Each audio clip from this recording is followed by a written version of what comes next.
ba père na ngai ba mère tozala motema kofungwama bino moko boyebi tolelaka mingi mpona mboka na biso mpona koconstruire mboka na biso eza eloko moke avec esprit mpo soki tocotize par exemple awa tozali 20 000 congolais soki tolobi tocotize na mutu moko 1000 na 20 000 tozali bongo na 20 millions 20 millions wana posa ya nini lisusu ya aide humanitaire ya nini toza na besoin nango te po chaque année tobana kaka 20 millions aide humanitaire eza te bino kaka aide humanitaire lere bazopesa na loboko ya mobali bazobotola na loboko ya mwasi bapesi na loboko ya mwasi babotoli na loboko ya mobali soki bamoni bokomi clair te batie songi boweliki mokonzi bobomani bango bafandi bakoti ba réunion te lere bino bozokufa soki botikali sur 10 botikali 3 ale bango baye réunion esili baye kopekisa ono bofanda karme lere botikali misatu wana na mboka munene moye bosala eza te bokoma suda posala bango politique na bango tosukisa ngo tomekango malembe na idéologie oyo ya les amis de Wetch. Tona bandiko koma malembe na komi ko rassembler ba peuple nazo solo na bato nazo poser ba question horizon za ko fungwama et na ko découvrir que nabi mais implication ya mboko sika to fandi eza beaucoup plus importante que to koleka ba mboko biso to fustijaka na ko découvrir que même temps guerre ya AFDL les oya eza na Toronto de mbongo e bimaki pour na ko financer aventure militaire que compagnie automonaka AMFI oyo epesaka Laurent Désiré Kabila petit porteur na ye atambolaka na yango ezalaki canadienne nalobi mais c'est grave non makambo ya Congo il faut tozala mena na des stratégies yango nde boulot oyo ya Cyprien Wetch bango bakomi ba livre ndenge na yebisaka bino il y a 70% ya ba congolais analphabète et semi-lettré, ça fait 49 millions. Il faut maintenant tous aller dans la stratégie, mon sous-sous, il y a vidéo. Ndé boulot à les amis de Wetch. Ceux qui n'appuyaient Patrick Mbeko, c'est parce que j'ai les images, il y a responsabilité, il y a Canada sur image. Nous devons faire maintenant. Aussi l'image, je m'en mingi na livre. Oh, ngai si plus tu n'as pas appuyé tout ça preuve. Na maîtriser dossier makambo oyo azoloba. Personnellement belema oyo pour ça que o appuyer yo pe o monter terrain parce que au Canada ba Kivu parce que comment bat yo tambola na ba comment omoni pona nini na puyaki oyo ngai nazaki na méthode mosusu adapter la communication ya bandeko na biso oyo batanga te ou baza ba semi-lettré. Donc ngana bandaki pe ko koma livre mais en image. Lera lobi bongo. Or ngai pe na bandeko sala recherche. Ngai na yebaki. Une semaine complot ezalaki awa na Belgique na komema yo na hôtel Méridien. Ba Canadien bazalaki na kati ba sali gouvernement provisoire et République démocratique du Congo. Ba lobi to yaki na musée apesa ki biso ba minéraux a komi na kin a changer. Changer les bango face. Nde nasala ba image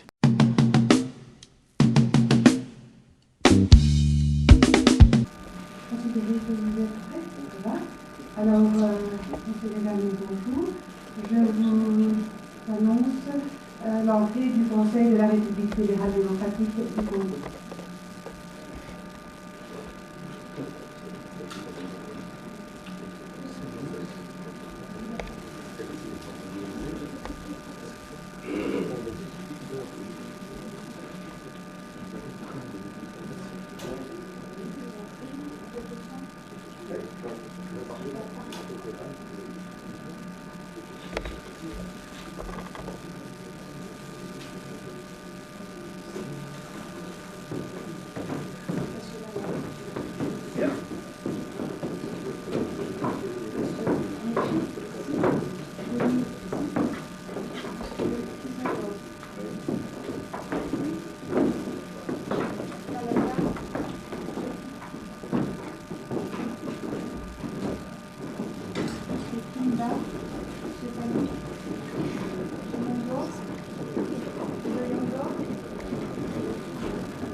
Mesdames, Mesdemoiselles, Messieurs,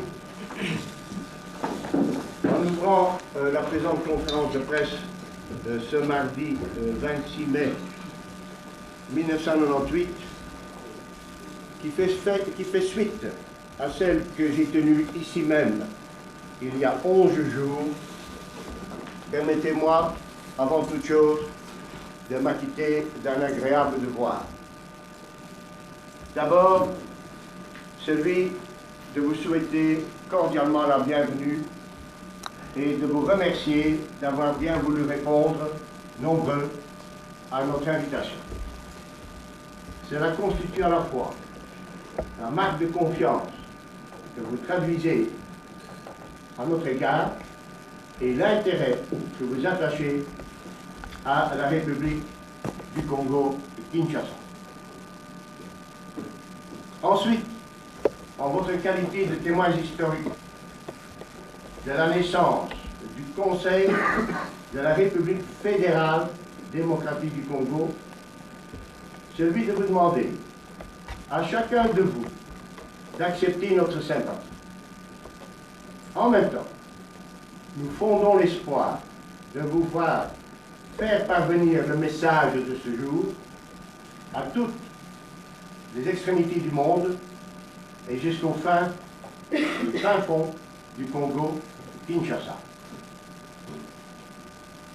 Ik houd eraan aan al de mensen hier vandaag te horen hartelijk welkom te heten. Het is voor mij een aangename taak u te kunnen verwelkomen. Dat bewijst het belang dat u stelt in hetgeen dat wij aan het opbouwen zijn en ook het belang dat u hebt tegenover het Congolese volk. Wij hopen ook dat u door uw tegenwoordigheid en via uw verschillende kranten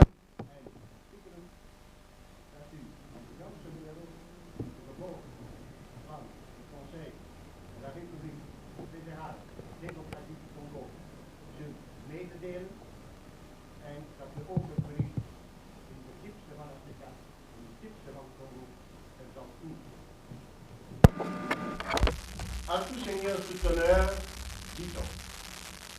Vous, mesdames et messieurs les journalistes, constituez les sources des éléments qui ont servi à la cristallisation des énergies, qui ont conduit à l'événement que nous vivons aujourd'hui, en ce moment. Mesdames, Mesdemoiselles, Messieurs, beaucoup d'espoir déçu, beaucoup de trahison, beaucoup d'avidité. Nous ont durement appris qu'il ne suffit pas seulement de modifier une structure, mais il faut absolument aussi assurer et garantir le respect des engagements pris au nom du peuple et pour le bien du peuple. Nous constatons déjà aujourd'hui d'un certain grand ténor du passé qui bénéficie de l'hospitalité de la Belgique, au-delà de sa retraite dorée dans laquelle il vit, se présente à l'opinion publique comme un futur sauveur. Nous aurions voulu lui voir remplir cette tâche, lui voir remplir ses engagements quand il est au pouvoir et qu'il avait tous les moyens pour le réaliser. En rapport avec mon appel du 15 mai, lancé au peuple congolais, un groupe de Congolais, dans un sursaut national, ayant décidé de prendre leurs responsabilités, m'ont approché et m'ont demandé de m'associer à eux dans leur combat civil et pacifique de l'instauration au Congo-Kinshasa d'un État de droit, démocratique, respectable et responsable. Ce à quoi j'ai répondu favorablement, respectant ainsi l'engagement formel que j'avais librement fait le 15 mai 1998 devant vous, c'est-à-dire celui d'être aux côtés des Congolais combattre toute forme de dictature au Congo et luttent pour le bien-être de leurs frères et de leurs sœurs. Ceci dit, mesdames et messieurs, j'invite à présent mon premier vice-président, le docteur Amici Raphaël, de bien vouloir prendre la parole, que je lui cède.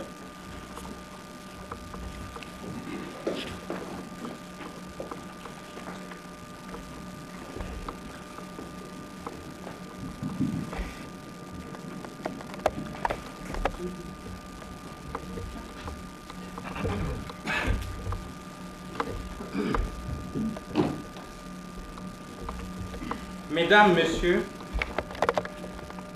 nous allons ce jour vivre un moment historique pour la population du Congo-Kinshasa.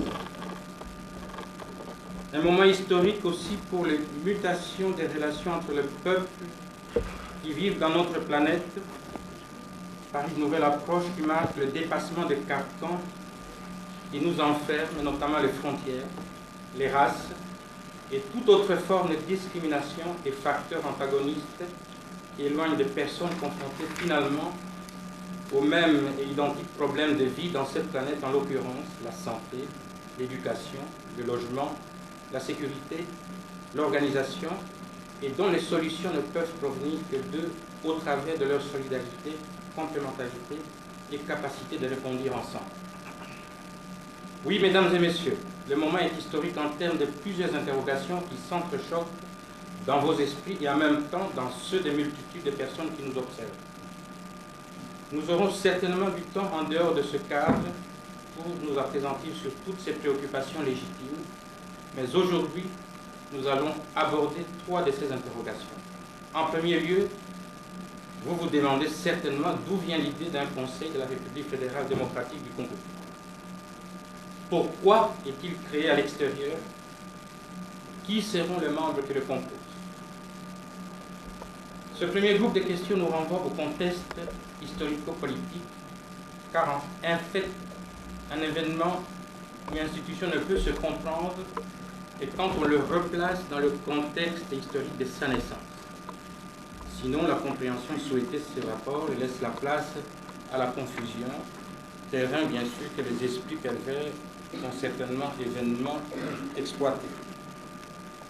La deuxième interrogation est certainement ce qui apparaît bouleversant et paradoxal alors qu'il s'insère dans la nouvelle vision réaliste et constructive des sociétés modernes puisée de sagesse ancienne. Il s'agit de la présence de M. Malance à la tête de ce conseil. Pourquoi un étranger? Belge de surcroît. C'est lui qui a conduit l'AFDL au pouvoir. La troisième interrogation est celle de connaître le rôle et les missions du Conseil, ainsi que la cohérence de la mise en œuvre de son objet. Ici, il faut préciser les choses en vue de bien se comprendre. Si un problème est celui des programmes d'action et de l'expérience professionnelle des personnes appelées à les exécuter, un autre problème est celui de la vision qu'on a de la société actuelle. Autrement dit, pourquoi les gens qui prétendent avoir beaucoup d'expérience et de compétences dans la gestion des affaires publiques échouent? Il s'agit là d'une vision de la société en général et des affaires publiques en particulier, enrichissement individuel, confiscation des biens publics, non-respect des engagements souscrits, pas de respect au peuple, l'intolérance, pas de souci du bien-être collectif. Je reviens sur le contexte historique. Mesdames et messieurs, il est de notoriété publique que l'AFDL a échoué. Pour s'en convaincre, les vecteurs informatifs abondants sur le marché, les œuvres de spécialistes traduisent clairement comment l'AFDL en est arrivé. En ce qui nous concerne, nous allons nous atteler au pourquoi, c'est-à-dire aux causes, devant justifier les solutions que nous apportons. En effet, beaucoup de malentendus se dégagent de l'analyse approfondie de la situation du Congo en termes de difficultés de son affirmation en nation État moderne. L'examen de la période qui a précédé l'acquisition de l'indépendance nationale jusqu'au dérapage de l'AFDL, en passant par le monolithisme du MPS, parti-État et la transition démocratique chaotique nous a permis de déceler les causes de cette déstructuration physique, mentale et morale du pays, de tout un peuple. Au plan moral, depuis bien longtemps, la République a désacralisé toutes les valeurs qui sont la force morale d'un peuple, d'une nation et d'un État. Le bien commun, l'abnégation. Au plan spirituel, bien sûr, la perte de la joie en Dieu aux ancêtres, c'est-à-dire en l'au-delà, source de sagesse des dirigeants, de la tolérance et de la patience, c'est-à-dire une base de référence et des limites au-delà de laquelle tout un chacun tempère ses ardeurs en faveur de la société et de la morale collective. Depuis, nous avons tourné le dos à Dieu et aux ancêtres. Nous avons marché sur notre foi, détruit la morale collective. Les biens matériels comme l'argent, les biens meubles et immeubles ont pris le dessus. La plupart des références en Dieu ne sont plus qu'idolâtries et fétichistes. Au plan politique, sans la morale ni contrainte spirituelle, aucun projet et vision des sociétés intégrant le bien-être collectif ne peut se dégager. Les dirigeants se contentent de germer une bourgeoisie parasite, incapable d'autopromotion, vivent de la pompe à finances de l'État, ils finissent par désarticuler. Ils invoquent la souveraineté de la nation pour justifier leur gabegie et dérive. Non entrée dans le peuple, consommatrice, cette bourgeoisie a éloigné le peuple du pouvoir et porte en lui les germes de sa propre destruction. À chaque fois que le destin nous fixe ses rendez-vous, nous sommes soit en retard, soit absents, voire on y arrive en ordre dispersé. C'est pourquoi nous avons raté la décolonisation. Le coup d'État de 1965 s'est soldé par un fiasco. La transition qui a débuté en 1990 et qui n'en finissait pas a installé la confusion. Les résolutions de la Conférence nationale souveraine et ses aspects sont balayées par la libération de l'AFDL qui s'est vite transformée en une dictature la plus abjecte. Que faire face à un peuple en danger? À une communauté en instance de disparition? Quoi opposer à cet ordre de la honte et de l'humiliation? Quelle perspective est favorable pour le XXIe siècle? Nous avons approché M. Malance pour des raisons qui sont évoquées depuis. Nous lui avons posé quelques conditions préalables qui justifient sa conférence de presse du 15 mai dernier, dont les explications sont reprises plus loin aussi. Mais nous, qui sommes-nous?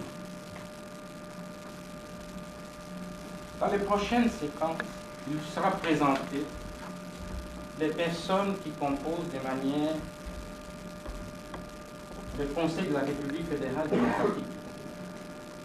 Il ne faut pas les voir en termes d'aspect physique, de participation ou non à la gestion des affaires publiques, d'appartenance à une ethnie ou un tribu. Il faut plutôt les voir à travers la vision qu'elles ont de la société moderne en général et de l'intérêt qu'elles ont du pays en particulier. Nous incarnons la volonté de rompre le cercle vicieux infernal qui nous entraîne inexorablement vers l'abîme, vers la disparition, ou tout au moins vers l'anonymat et la médiocrité. Nous sommes cette force capable de ramener la foi à notre peuple, de faire rêver et donc de réaliser. Mû par l'idéal du changement démocratique, le refus de l'ordre ancien, notre adversaire de la pensée unique, et le pouvoir monolithique sur toutes ses formes.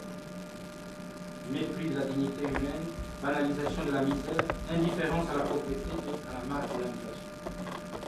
Culte de la personnalité, culte de la corruption et de l'impunité, dévalorisation du bien public, haine de l'État, la perversion de l'autre. Et j'en passe, la dénaturation du sentiment national, la désacralisation des valeurs morales. J'arrête là pour tout à l'heure. Pourquoi la présidence du Conseil à M. William? Mesdames et messieurs, répondant à notre appel par le partage de nos valeurs et notre vision de la nouvelle société congolaise, M. Malance a accepté de se dégager de ses engagements antérieurs et de la caution morale qu'il avait apportée à l'AFDL. D'où sa conférence de presse du 15 mai 1998 dans cette même salle. À cette occasion, M. Malance lui-même s'est expliqué devant vous. En ce qui nous concerne, Congolais, il s'agit de dégager une réflexion de fond qui s'impose avant d'évoquer les cas particuliers de M. Malance.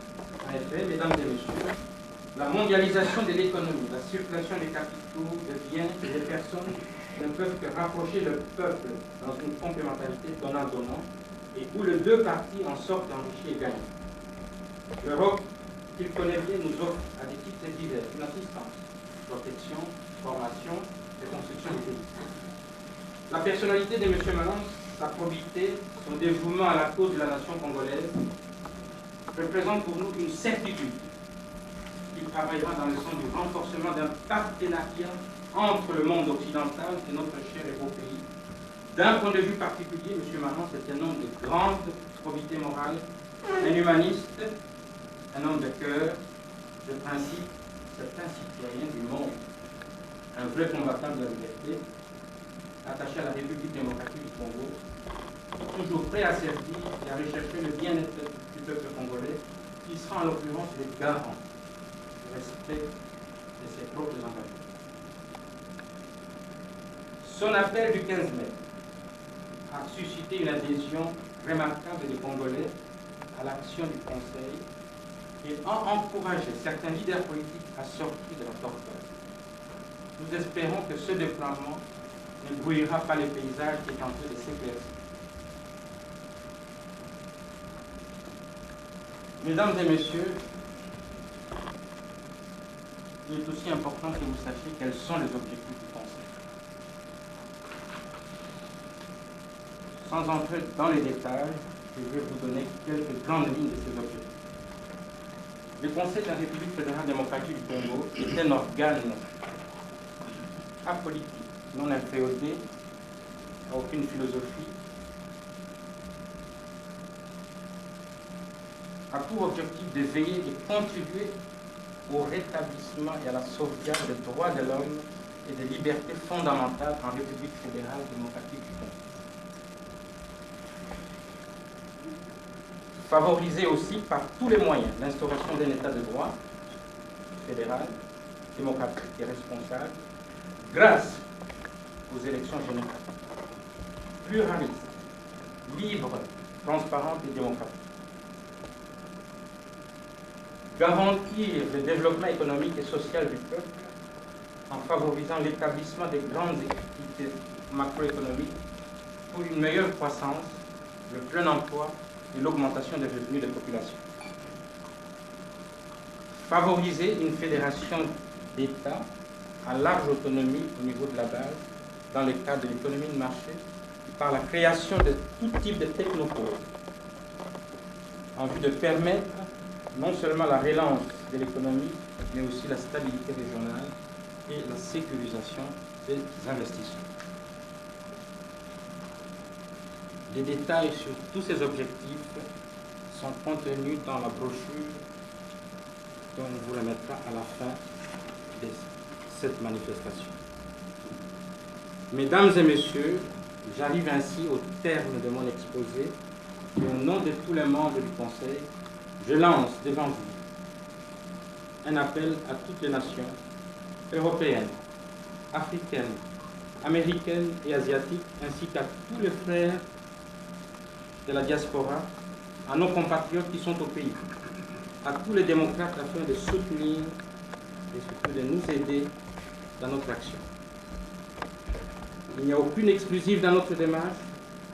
Nous sommes nous-mêmes candidats à rien, si ce n'est la conduite à terme du processus de démocratisation et l'atteinte de notre but. Mesdames et messieurs, je vous remercie de votre attention et je remets la parole à notre président du Conseil.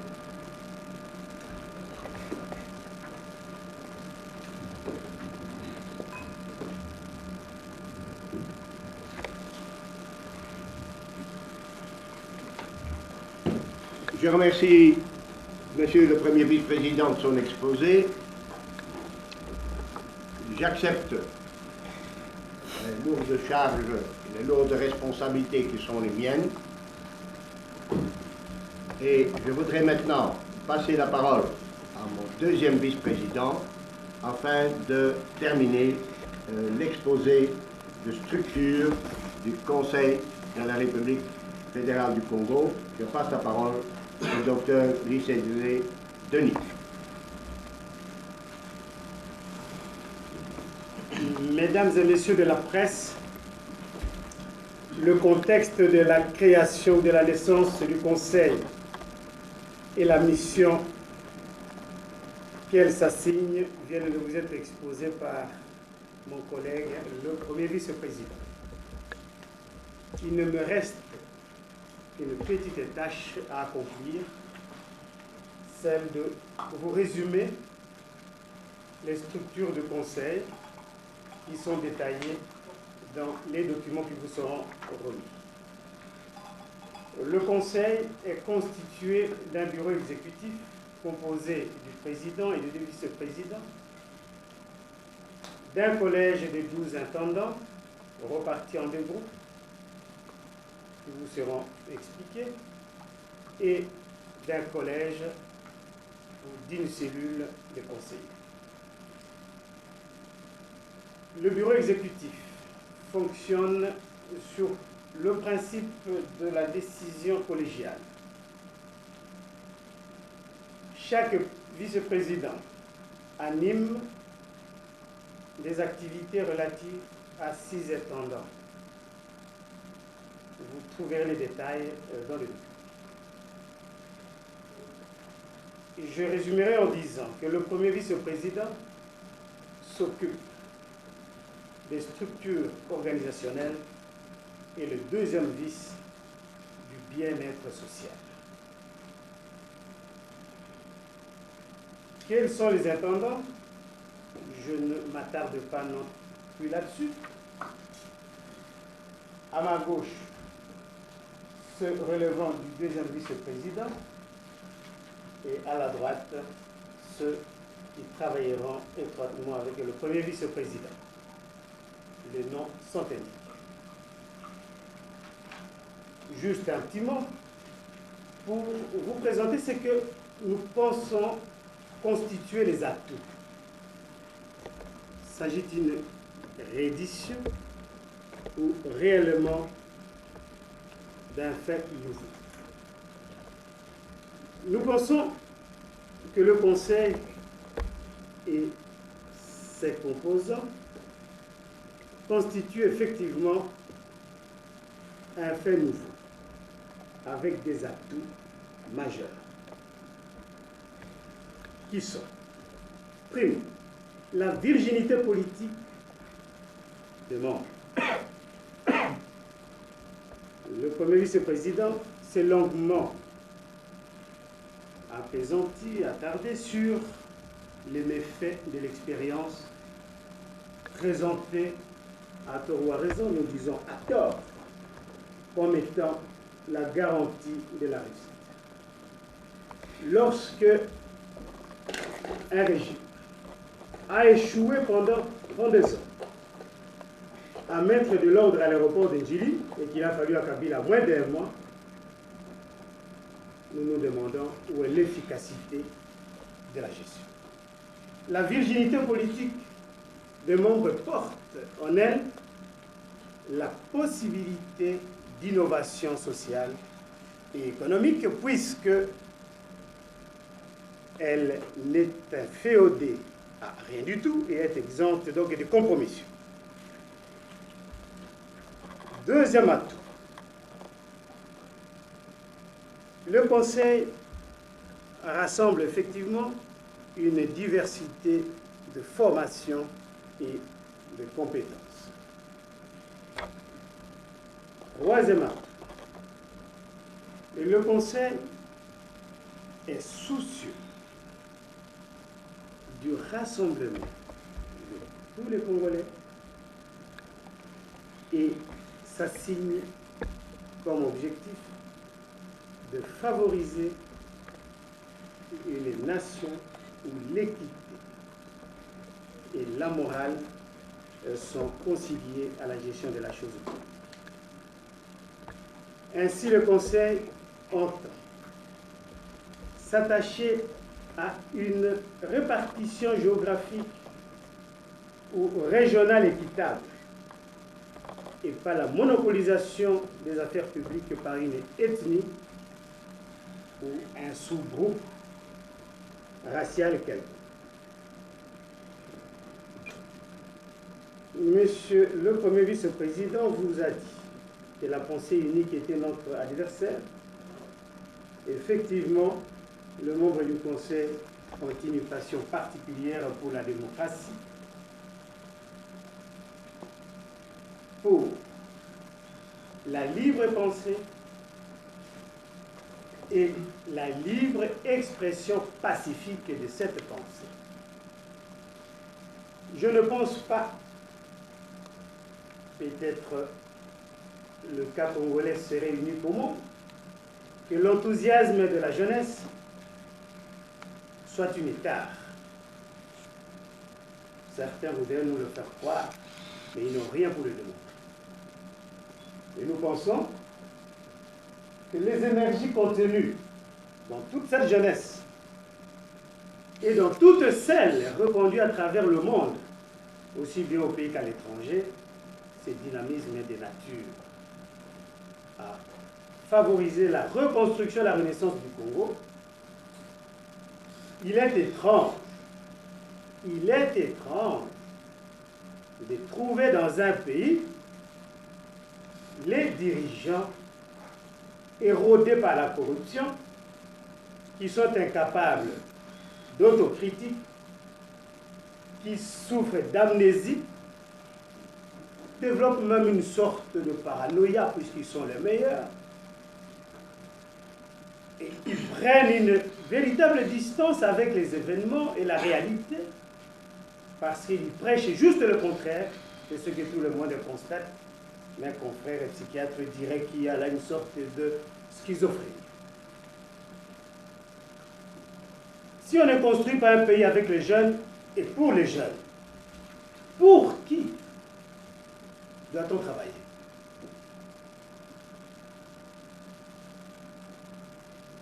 Nous pensons qu'il est temps de mettre fin au Congo des papas,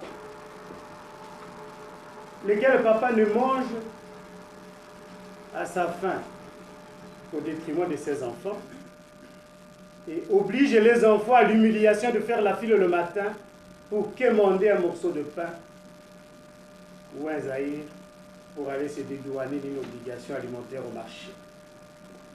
Non, ce Congo-là doit être définitivement enterré et les vrais papas viendront de cette jeunesse pour laquelle tout doit être fait. Donc, l'enthousiasme et le dynamisme de la jeunesse constituent un des garants de réussite de la démarche du Conseil. Je l'ai dit, je le répète, le Conseil a en tout cas la conviction qu'il y a lieu de concilier la morale et la gestion de la chose publique. Lorsque nous voyons en Belgique certains ministres démissionner, ou en France ou ailleurs, en d'autres mots dans des États modernes, démissionner pour des fautes qu'ils n'ont pas personnellement commises, ben cela a été et reste encore de la science-fiction.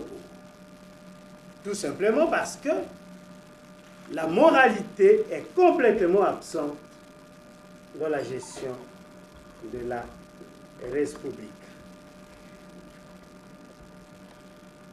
Le premier vice-président vient de vous signaler que cette jeunesse n'était candidat à aucun avantage, à aucun privilège. L'abnégation fait partie de la charte et nous allons œuvrer pour constituer au Congo un terrain productif pour les idées, pour une compétition intellectuelle, politique,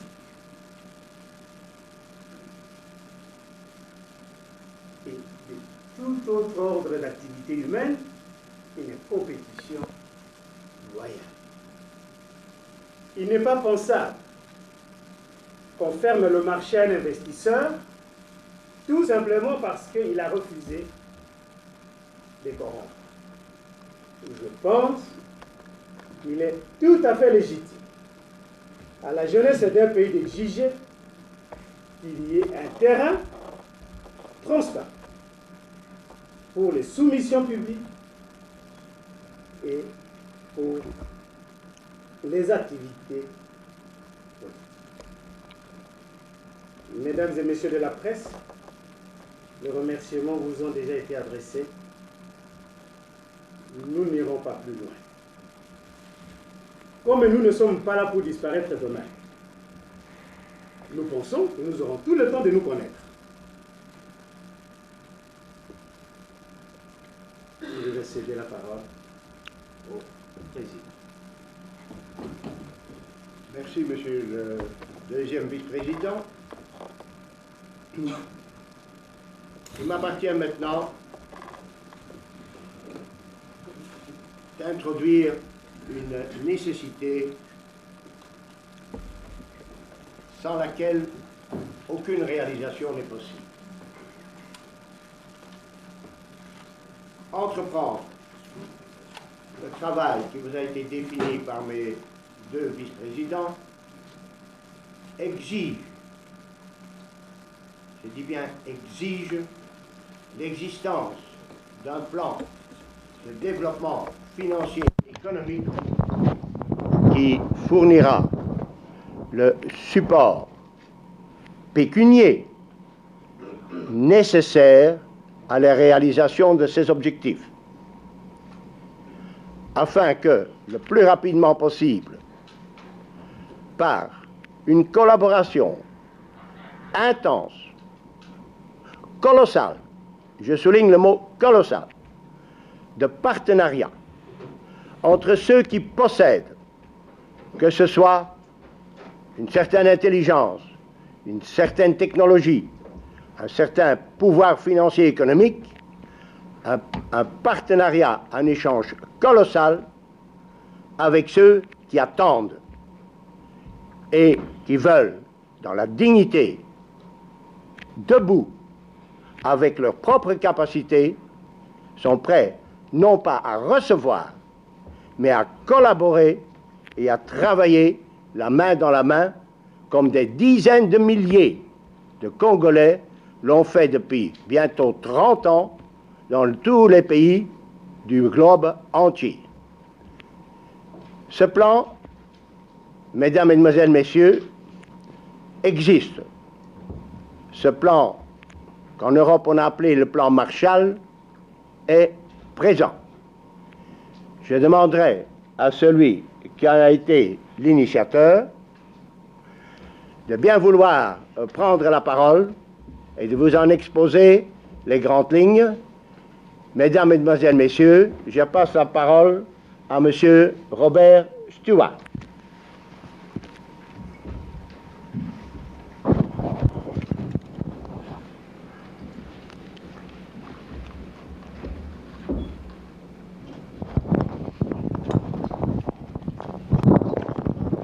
Mesdames et messieurs, je m'appelle Robert Stewart.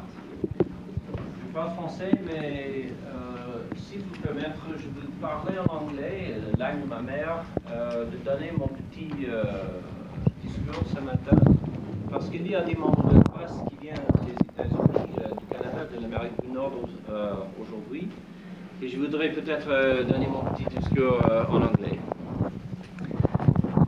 My name is Robert Stewart. I am a son of Africa, someone who has dedicated his entire life to progressing the economic, industrial, and infrastructural development of the continent. In 1968, I drove a Land Rover from London to Casablanca, from Kinshasa to Cape Town, and back to Kampala and Cairo. I have visited every country in Africa, and I have known most of the government leaders, good and bad, as well as the industrialists, the bankers, the investors who have contributed the majority of their lives to this great continent. I have helped to build international airports, power dams, distribution lines, mines, railways, roads, hotels, and agricultural plantations, serving on the African Development Bank Business Roundtable with the founding chairman, Dr. Babacar Ndiaye. I am working now on a trans-African hard currency that will provide a world tradable investment instrument to enhance those who wish to invest and develop in Africa. I am a former Canadian diplomat, a soldier, an investment banker, an investor, a mining company chairman, and a consultant to several corporations.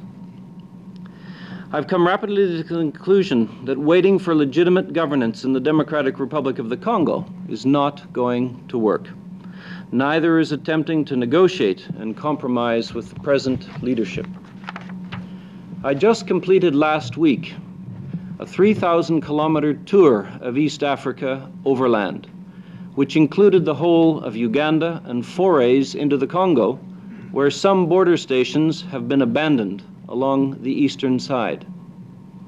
Ugandan currency reaches over 100 kilometers inland into the Congo with the other 3 currencies presently being traded. I was briefed by regional leaders on their present impasse and extreme disappointment with the leadership of guerrilla leader Laurent Désiré Kabila. As the author of the Bechtel Master Plan for the rehabilitation and reconstruction of the Congo, I was appalled to have the plan rejected by Kabila's government last year.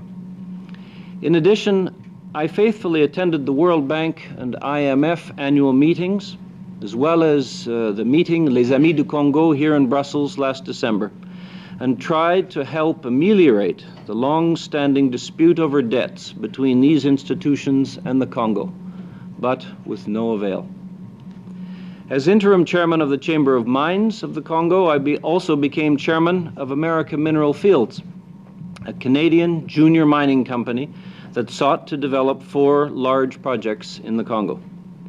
Kabila's ministers created confusion and disarray over their signed agreements to enter into financial contracts with this company and withdrew their previously publicly stated commitments in front of the world banking community and international media. I received threats and demands of payments into personal accounts of important ministers.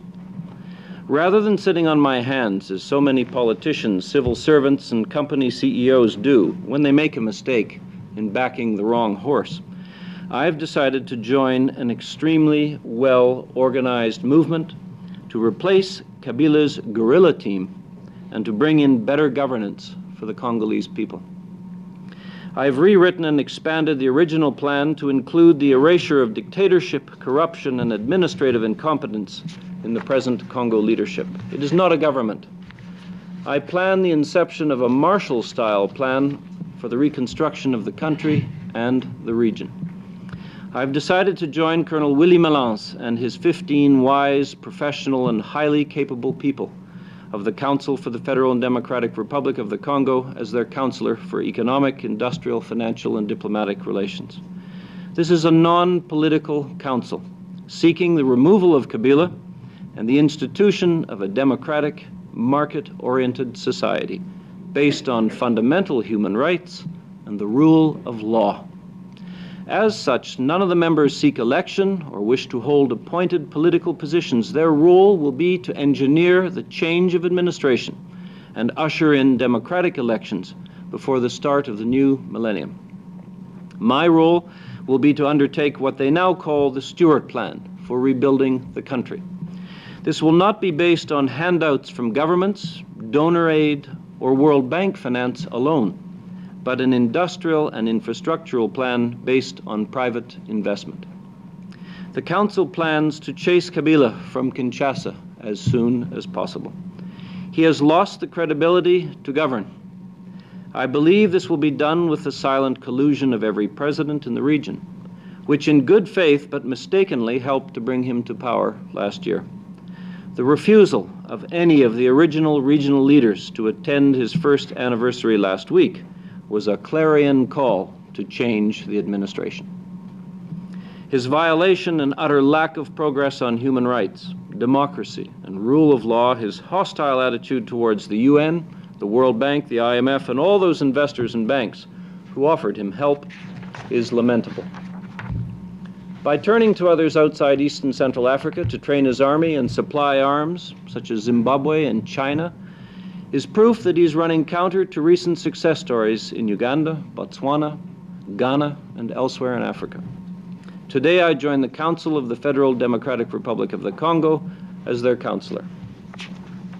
The Council has official statutes, a realistic budget, an immediate plan of action, a set of objectives, strategies, imperatives, with additional counselors similar to me who would liaise with other governments and institutions. The inaugural meeting of the 15th of May overshadowed the international press reports of Kabila's first anniversary that was boycotted by the East African leaders who put him there. They want him replaced without bloodshed, and so do we. The challenge of rebuilding this country the size of continental Europe will be mammoth, on a par with the reconstruction of Europe following World War II. One cannot start to reconstruct without a plan, not a shopping list, but a well-conceived, integrated plan to attract foreign investment and rebuild the country. With privatization now acting as the password for success throughout Africa, I propose a wholesale reconstruction based on major private investment taking the lead. Throughout the world, independent power projects, privately owned and operated airports, toll roads, ports, and railways are now providing the necessary infrastructure to open up the mining, industrial, and agro-industrial estates in the hinterland. The Congo has one of the richest natural resource bases in the world, conversely, with the poorest infrastructure to extract, process, and transport it overseas to waiting markets. Neither the World Bank nor the donor community is capable of providing the massive investment necessary to produce the requisite level of infrastructure necessary to help 50 million of the world's poorest, even if all these resources were channeled specifically to the Congo for the next decade. However encumbered and lost through previous government mismanagement, the Congo has honorable debts to repay to the outside world. But it cannot begin to do so until under the hostile, directionless, and unstable conditions exhibited by the present regime. Neither can they be extinguished by mere legislation or approval from funding bodies. The Congo is prepared to honor its debts in return for private capital to open up its markets. The bank and the fund might guarantee certain essential projects in the short term, such as a single currency, macroeconomic systems, structural adjustment programs. But the most important sectors that involve transport, mining, communications, and agriculture can and will be financed by the private sector. Key to the success of the whole equation is what is missing today: confidence in honest leadership based on the principles of democracy, open markets, rule of law, and basic human rights. None of these exist in the Congo today, and none are in the cards from the present regime that seized power without public elections last year. Instead, there's a return to dictatorship, communist Chinese style, with military arsenals and barter trade, where corruption, inefficiency, and mismanagement proved that it didn't work in Tanzania either, nor Angola, Ghana, or Mozambique. Power to enter into long-term investment contracts to develop the resources of the region. Tight-fisted central governments do not work in small countries like Belgium or Switzerland, nor in large countries like Canada, Russia, or the USA. The Congo is too large to be run by one man or a single central government in Kinshasa. The country has to rid itself of the xenophobia, the hysteria, the megalomania, the terror, and insecurity that riddled the Mobutu years. Rather than bringing a sense of stability and confidence to the population that have emerged from decades of dictatorial rule, Kabila has continued in the same mold. The country must be demilitarized, and will seek assistance from an African peacekeeping force, the UN, and possibly NATO to disarm its many internal armies. The country must be demilitarized immediately. Africa has many colors. It is white, black, brown. The populations of every African country today contain races from all corners of the globe, as do most countries in Europe and North America contain similar mixtures. Racism and xenophobia must end, along with a nationalism that discriminates against anyone who wishes to live and work alongside other races in a spirit of multiracial ethnicity. I am as much an African as anyone else in this room. I am happy to contribute the finance, planning, management, and administration to help the 50 million people of the Congo to dramatically improve the quality of their lives. Back in the 1960s, I drove a Land Rover along the banks of the River Congo from Kinshasa to Mbandaka, to Lizala, to Akati, to Bumba, to Kisangani, to Kindu, to Kongolo. I traveled alone and never slept in a hotel. I ate and stayed with the simple villagers along the way. Life has deteriorated for them significantly in the past 30 years. I am here to bring a grand vision for the future, to put into operation a massive structure which I have already drawn up. It is just a starting point, not a fixed plan.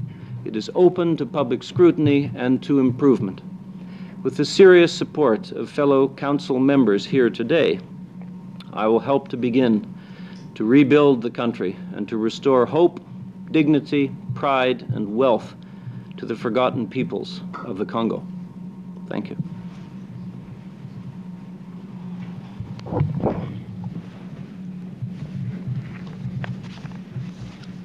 Mesdames, Mesdemoiselles, Messieurs, je vous remercie pour votre attention.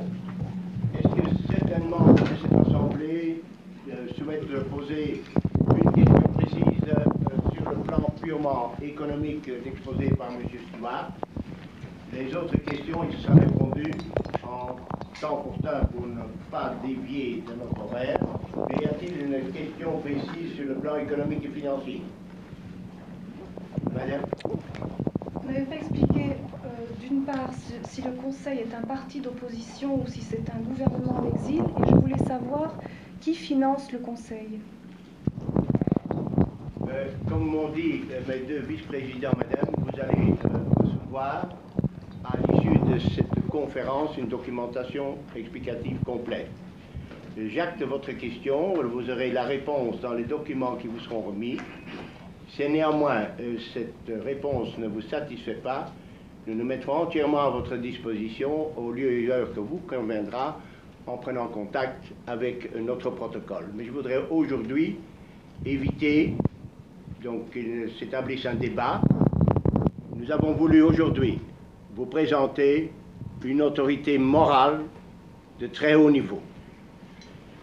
Comme me disait un jour l'ancien chef de l'État, quand vous allez dans un village, vous voyez partout la case du chef. Essayez de me trouver la case de l'opposition. Mais j'aurais dû continuer dans cette logique. J'aurais dû comprendre que dans tous les villages, il y a un conseil de sages.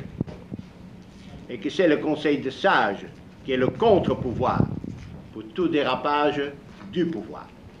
Et c'est ce conseil de sages que nous avons l'ambition de mettre sur pied. Je vous remercie beaucoup pour votre attention. Monsieur Malon, s'il vous plaît, vous m'avez peut-être pas vu. En fait, la raison de ma présence ici, comme justement vous nous avez proposé à nous connaître mieux, et je voudrais profiter de cette occasion, parce que si je suis là aujourd'hui, c'est parce que j'ai reçu d'un ami votre appel du 15 mai au peuple congolais endeuillé. J'ai lu votre discours, et en fait, je suis sur le départ de rentrer au Congo, où moi-même j'y ai vécu pendant 22 ans. Ma grand-mère est originaire de Kisangani, mes parents ont travaillé dans des différents services d'organisation d'utilité publique et de soins et de santé, et j'y ai vécu 22 ans. Donc, c'est en connaissance de cause que je voudrais vous poser cette question. Il est évident qu'à la lecture de ce discours donc, du 15, vous avez dit, c'est depuis bien longtemps Donc en fait, depuis les années 55, et jusqu'en 1983, que vous aviez été au Congo et que là, que vous appelez vous-même votre seconde patrie, ce que moi j'estime être ma première patrie, puis j'ai été un petit peu plus loin et j'ai lu en fait des choses très intéressantes et je voulais avoir une précision qui à mes yeux est importante. Vous avez dit, pour ne pas être complice devant l'histoire.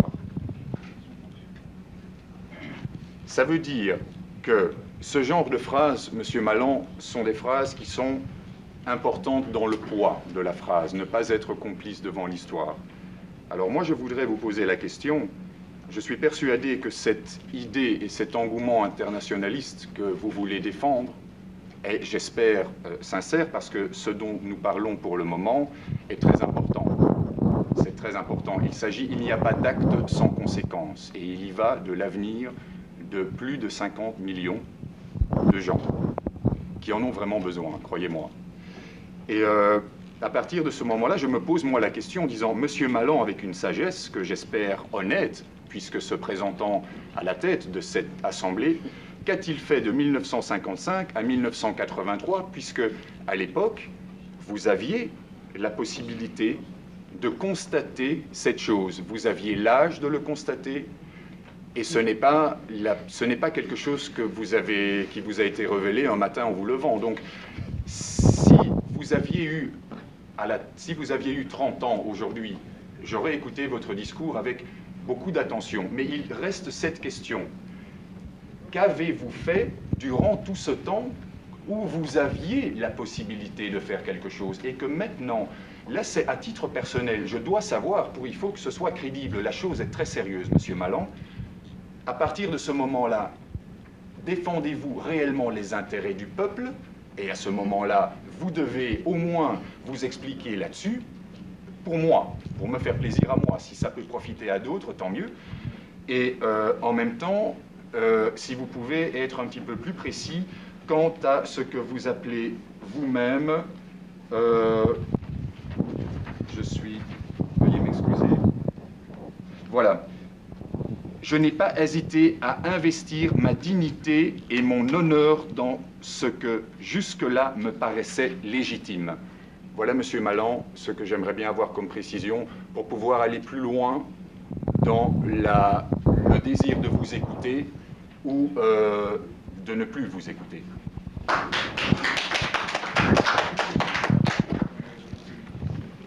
Monsieur, j'acte votre question. Les réponses se trouvent dans toute la presse. Je ne tiens pas, messieurs. C'est pas possible. Vous imposez là. Il se peut que je m'impose, messieurs. C'est la qualité d'un homme responsable de s'imposer. Je vous demande de lever la séance. Tout à fait.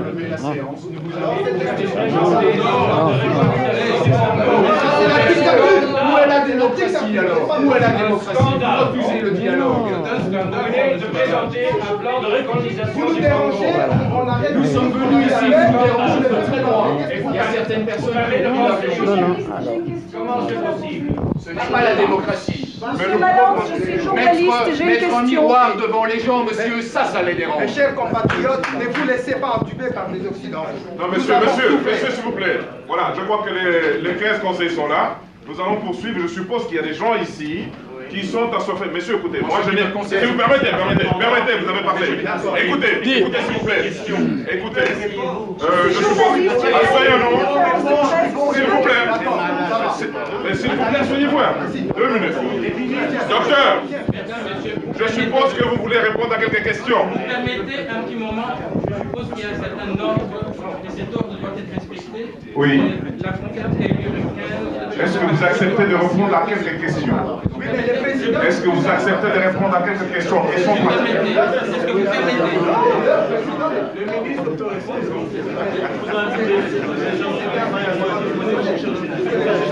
Le président vient de démissionner. Oui, le président vient de démissionner, c'est démissionnaire. Donc, vous Mesdames et messieurs, je voudrais bien rester calme et permettre un certain ordre et vous comporter jusqu'en adulte. Vous répondez aux questions. Vous permettez d'abord, vous avez été invité, nous vous respectons et vous devez aussi respecter tout le monde. Monsieur Malens ne nous respecte pas. Hein. Monsieur, vous permettez aussi, d'accord? Voilà. Attendez, on ne donne pas la parole. Et puis, écoutez ce que nous comptons vous donner comme information. Vous ne connaissez déjà pas l'essentiel de ce qui existe dans les textes qui vont vous être distribués, et vous commencez tout doucement à poser toutes sortes de questions. Nous vous demandons, vous permettez, nous vous demandons de prendre connaissance des textes que le service protocole va vous distribuer.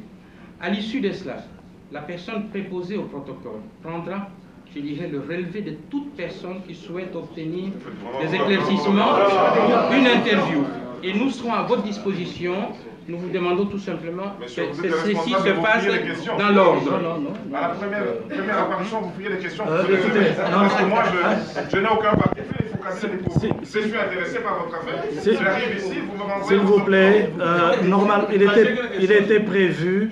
Je vous en prie. Il était prévu normalement que ça se passe sans une intervention de polémique. Hein. Bon. Mais puisque nous...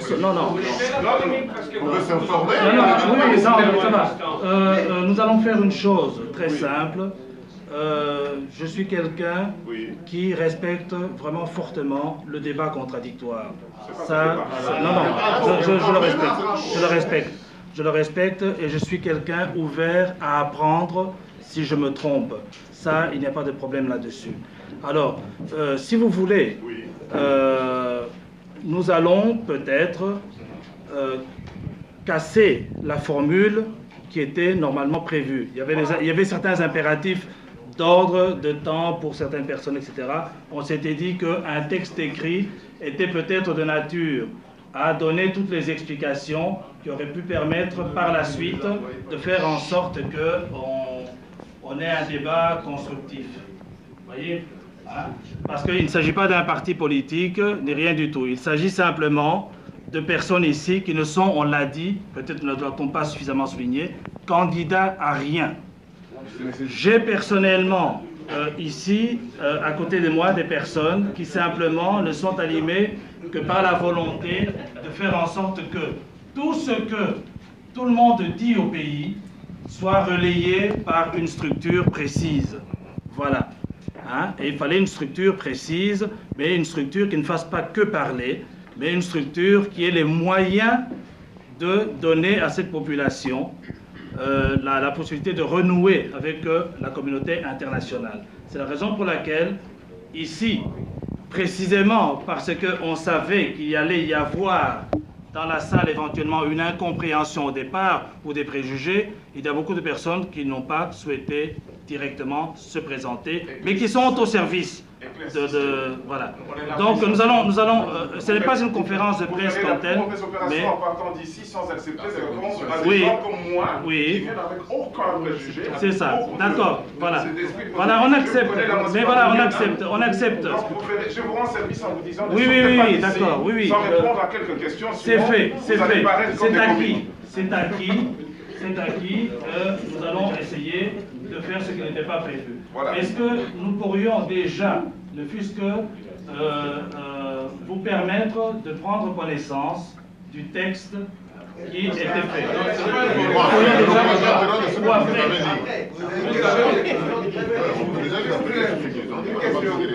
Soyez polis, monsieur, dans le calme, on va discuter. C'est ça. Pas de violence.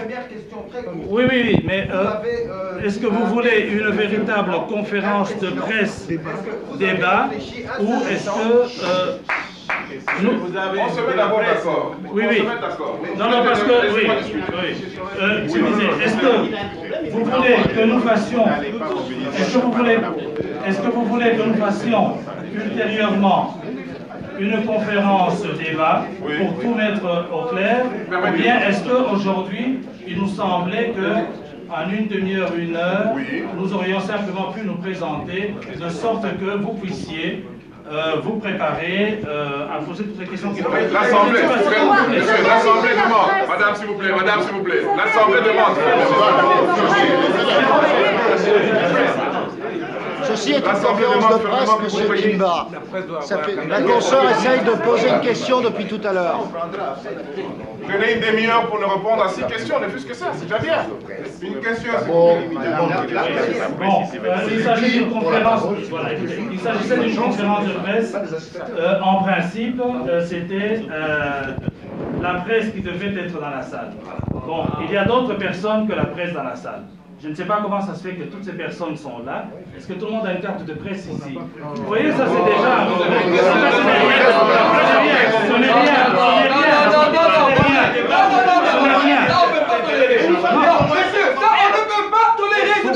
Nous sommes des Congolais. Nous sommes Congolais. Non, mais on est invités. Non, on ne peut pas tolérer ça. Le problème, s'il vous plaît, respectez-nous. Non, mais les gens qui sont ici... Vous voulez commencer à jouer avec la procédure pour faire... Si vous voulez, le problème n'est pas la presse. Nous sommes d'accord.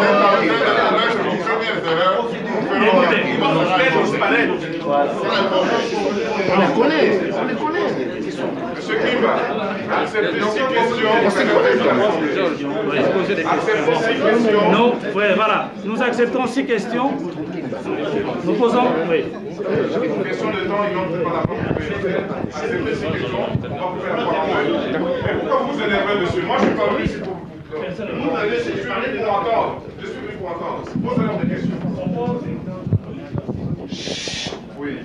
Je crois qu'il faut qu'on recentre les choses. Ça ne sert à rien de s'énerver. Voilà. Je crois que les Congolais n'est pas synonyme de désordre. Si vous permettez, monsieur, je crois que lorsque on organise une séance, il y a des séquences qui sont prévues. Lorsqu'on a la réglementation, on a la réglementation pour la presse. Je crois que les Congolais doivent faire montre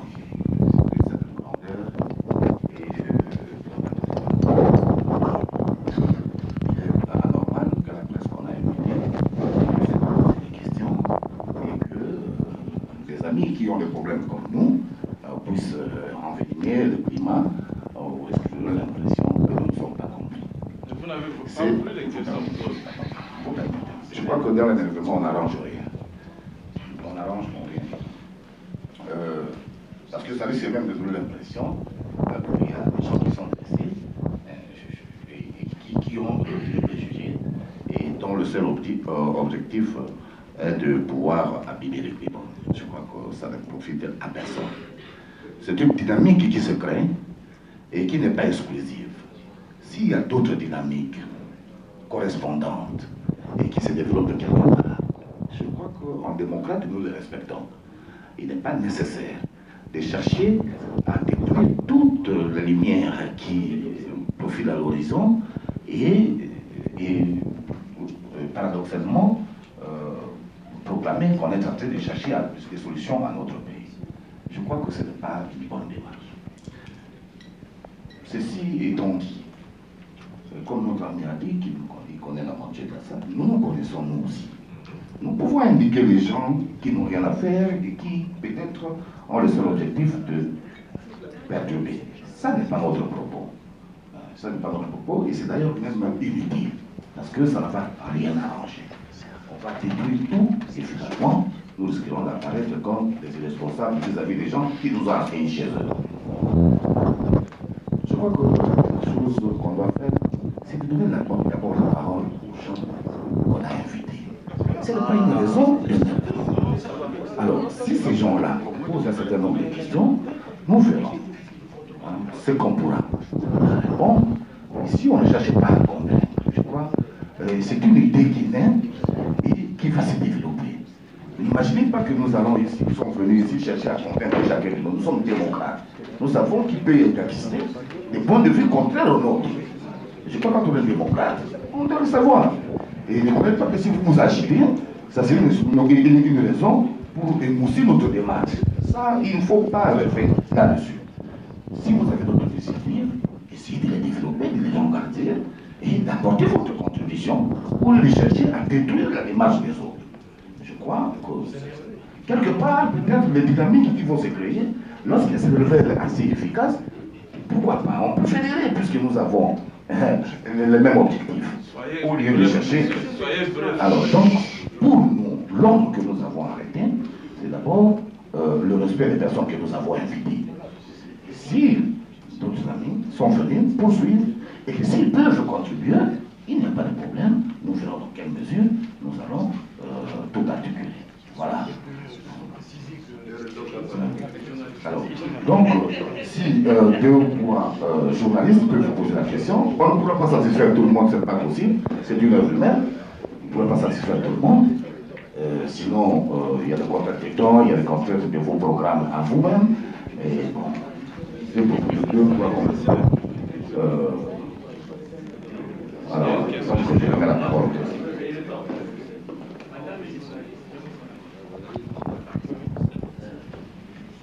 J'ai 2 questions. La première, c'est quelles sont les relations du Conseil avec AMFI, puisque M. Stewart est un ancien président d'AMFI et M. Malland, c'était l'hiver dernier, le contact d'AMFI en Belgique. La deuxième question, c'est ne craignez-vous pas, en mettant M. Malland comme président et non comme conseiller, d'être très mal perçu au Congo, où votre démarche aura un air paternaliste et très désuet?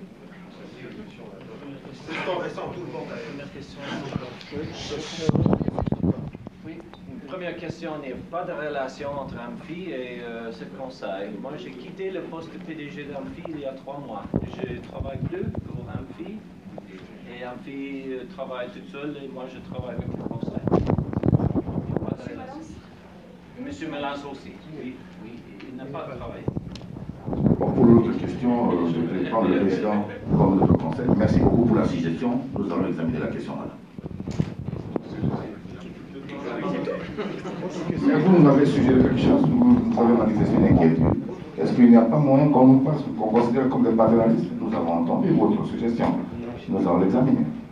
Merci.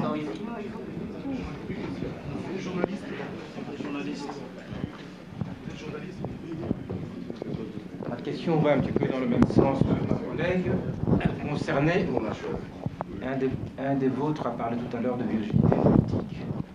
Justement, si vous parlez de virginité politique comme étant un de vos atouts, il me semble que M. Malance, malheureusement, ne correspond pas à ce schéma, puisqu'il est de notoriété publique, qu'il a travaillé pendant de longues années avec l'ancien dictateur. Alors, vous parlez de virginité, est-ce que vous ne vous trompez pas de combat?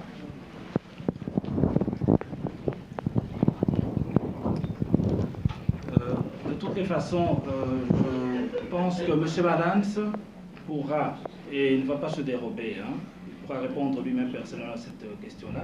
Mais je pense que tout à l'heure, vous avez entendu les 2 vice-présidents rappeler qu'il a été sollicité parce qu'il s'était montré disponible pour tous ceux qui auraient eu besoin. Et là, je reviens à la question de Madame la journaliste, parce qu'il s'est rendu compte que le groupe qu'il avait soutenu, donc disons-le clairement, l'AFDL, il a fait beaucoup de choses pour l'AFDL, il en a parlé à sa conférence le 15, s'est engagé dans beaucoup de choses qui n'ont pas été tenues, respectées.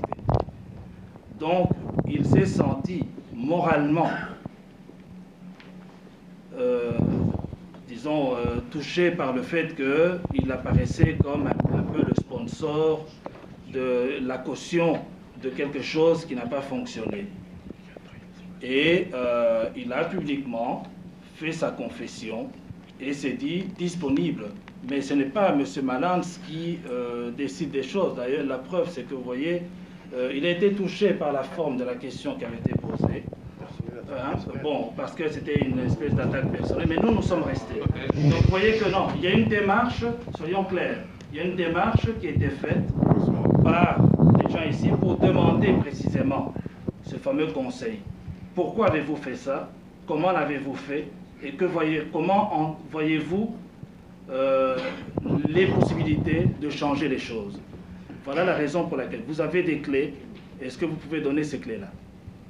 Voilà un petit peu, si je peux expliquer les choses, voilà comment les choses sont passées. Mais il n'y a absolument pas du tout un problème de M. Malins qui crée quelque chose. Non, il y a une démarche inverse qui se fait. Et derrière lui, il y a d'autres personnes qui veulent aussi pouvoir intervenir et qui interviendront si ce qui doit être fait est bien pour la population. C'est-à-dire qu'il faut que les forces, la société civile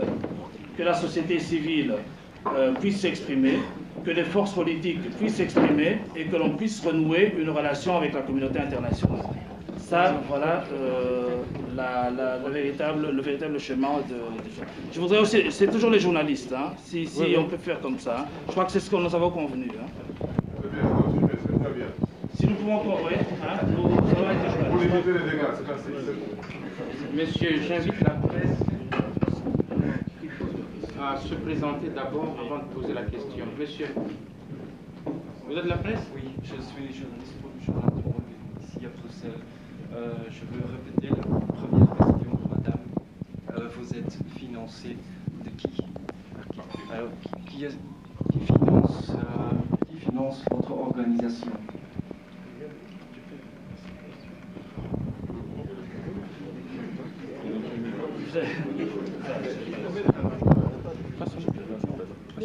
Non, ça c'est pour les journalistes. Le micro, il est là. Ça c'est pour le public.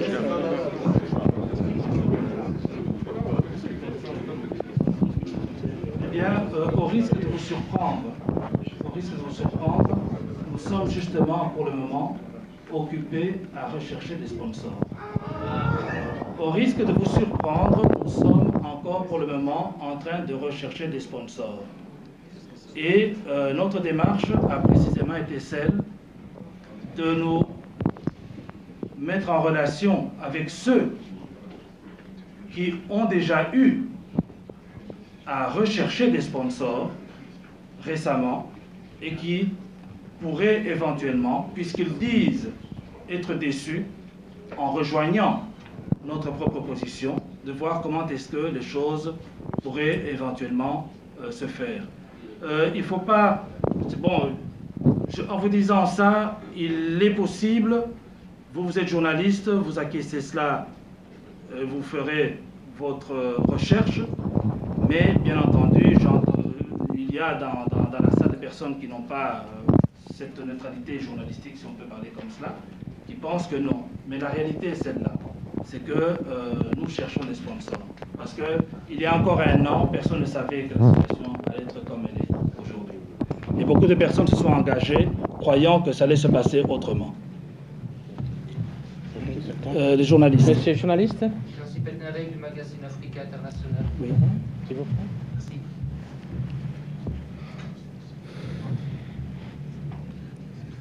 Oui, concernant votre conseil, on voit les gens qui sont ici, on voit M. Stewart, mais à côté de cette assemblée, est-ce que vous avez des amis sympathiques?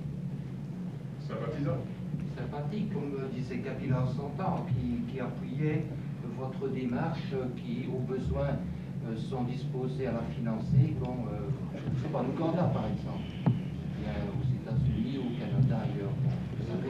On a répondu à la question, on cherche. Il devra donner le micro. Monsieur, un de mes intendants vient de vous répondre en disant que le Conseil vient à peine, je dirais, de se constituer et au stade actuel, il ne bénéficie d'aucun concours financier d'où qu'ils viennent. Je ne parle pas de concours financier. Oui. Dans votre organigramme, il y a le conseil des personnes qui sont ici, M. Stewart, mais au-delà. Même au-delà, au stade actuel, nous sommes justement en train de mettre un certain nombre, je dirais, d'organes de ce conseil en activité. Et quels sont les partenaires que vous pourriez rapidement privilégier pour des discussions, des rencontres, des actions communes? Je crois que toutes les forces vives congolaises, d'où qu'elles viennent, je dirais, peuvent apporter leur concours. Nous essayons, je dirais, dans un certain nombre, je dirais, de démarches, de canaliser un certain nombre, je dirais, de contacts. Nous n'avons pas d'exclusive vis-à-vis de toutes les structures qui pourraient apporter leur concours pour permettre, je dirais, au peuple congolais et en même temps aux forces politiques congolaises de pouvoir travailler dans le pays en toute liberté. Les journalistes, on va faire le tour de tous les journalistes. Si,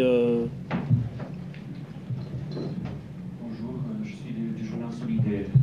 Donc j'ai entendu présenter un plan de recolonisation par M. Stewart. Ma question c'est, donc j'ai entendu dire qu'il veut faire ça sans bloodshed, sans effusion de sang. Après l'expérience du peuple congolais pendant les années 60, est-ce qu'on croit vraiment qu'en envoyant des troupes de l'ONU, de l'OTAN, des troupes panafricaines, que le peuple congolais va laisser refaire cette situation-là? Est-ce qu'on croit ça sérieusement? Prendre le micro. Tu peux répondre parce qu'il y a une composante politique. Je pense que en fait, le terme que vous utilisez de recolonisation me semble un peu excessif. Je pense qu'aujourd'hui, avec la mondialisation de l'économie, la circulation des capitaux, des hommes et des biens, le partenariat qui doit se développer, d'ailleurs l'Afrique, en particulier notre pays, en a vraiment besoin. Donc toutes les bonnes volontés qui peuvent nous aider financièrement, bien sûr, même le nouveau pouvoir à l'heure actuelle, a trouvé que les caisses étaient vides et toujours à la recherche d'un partenariat avec l'extérieur. Vous connaissez aussi bien que moi, peut-être même mieux que moi, où se trouvent les finances et éventuellement la technologie dont le pays a besoin pour se développer. Le plan qui vous a été présenté par M. Stewart fera l'objet, le moment venu, d'une appréciation, donc d'une étude, pour que les deux parties soient effectivement gagnantes dans cet échange. Et que ça ne soit pas présenté comme une sorte de recolonisation ou de concession d'une manière ou d'une autre. Et l'effusion du sang dont vous évoquez, si rien ne s'est fait non plus, on risque d'y arriver. Pourquoi? Parce que aujourd'hui, les problèmes et la misère de nos compatriotes est criante. Alors, je ne sais pas, certains préfèrent peut-être mourir d'inanition que d'une balle dans la tête. Mais notre démarche ne s'inscrit pas dans ce sens-là. Autre question, s'il vous plaît. Le journaliste. Il faut demander les journalistes. Monsieur, vous êtes journaliste? Oui. Je voudrais m'adresser précisément à M. Stewart pour son intervention. En vous entendant, après que j'entends votre langue un peu difficilement, mais j'ai entendu que vous avez insisté sur la privatisation du Congo et entre autres faire partir le plus tôt possible Kabila de Kinshasa. Les volets économiques que vous avez développés tout au long de votre intervention, heureusement, un des intendants vient de dire que le plan n'est pas encore accepté, sera discuté. Est-ce que vous songez à votre plan aux volets sociaux qui sont peut-être les plus importants pour notre population? Merci. Je m'excuse, le plan social de... Exactement, j'ai pas entendu, j'ai mal entendu. Tu peux préciser. Dernière phrase. Le volet social de votre plan. Social, les questions sociales de mon plan. Oui, je suis un économiste et industrialiste et je m'occupe de faire le plan pour l'investissement dans les secteurs miniers, forestiers, agriculture et transport, l'infrastructure. Et ça, c'est les questions que je comprends parce que ça, c'est le travail que je fais déjà depuis 30 ans en Afrique. Mais je connais que les coûts sociaux, c'est très cher, très important. C'est peut-être un des 2 ou 3 plus importantes questions qui restent dans les premiers mois de travail pour faire la confiance à la population qu'il y a quelqu'un qui sont là maintenant de faire quelque chose. Quand je suis à Kinshasa il y a 3 mois, il y a plus de 10 000 personnes sur les routes maintenant. sans travail, qui cherchent la nourriture. Ça, c'est la première question, de répondre les besoins sociaux. Mais moi, je m'occupe des affaires industrielles et minières et forestières et des agricultures. Tu peux compléter ça? Oui, mais je peux. Oui.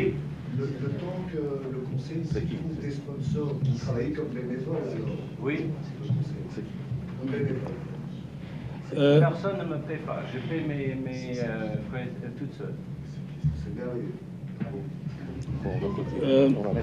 Oui, écoutez, alors pour ceux qui étaient... oui, le non-journaliste. Oui. Non, journaliste.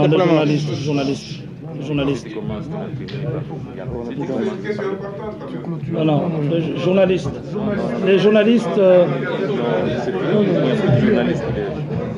Les autres seront invités à un débat. Oui, alors écoutez, est-ce que...